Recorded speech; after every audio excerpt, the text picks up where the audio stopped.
बाबाजानी दुर्राणी साहेबांना पुन्हा निवडून देणं मला नाही पटत आहे.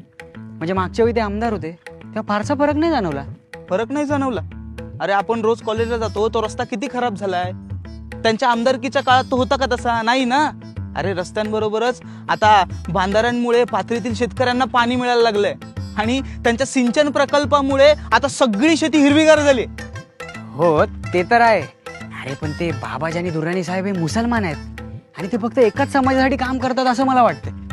काय? एकाच समाजासाठी? अरे त्यांनी राम मंदिर, साईबाबा मंदिर, ईदगाह, बुद्ध विहार यांच्यासारख्या धार्मिक स्थळांमध्ये लोकांना एकत्र आणलंय.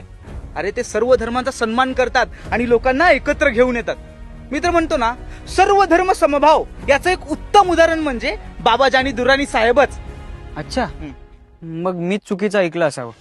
म्हणजे पाथरीची प्रगती आणि आपल्याला मिळालेल्या विकासाची गती ही फक्त बाबाजानी दुर्राणी साहेबांमुळे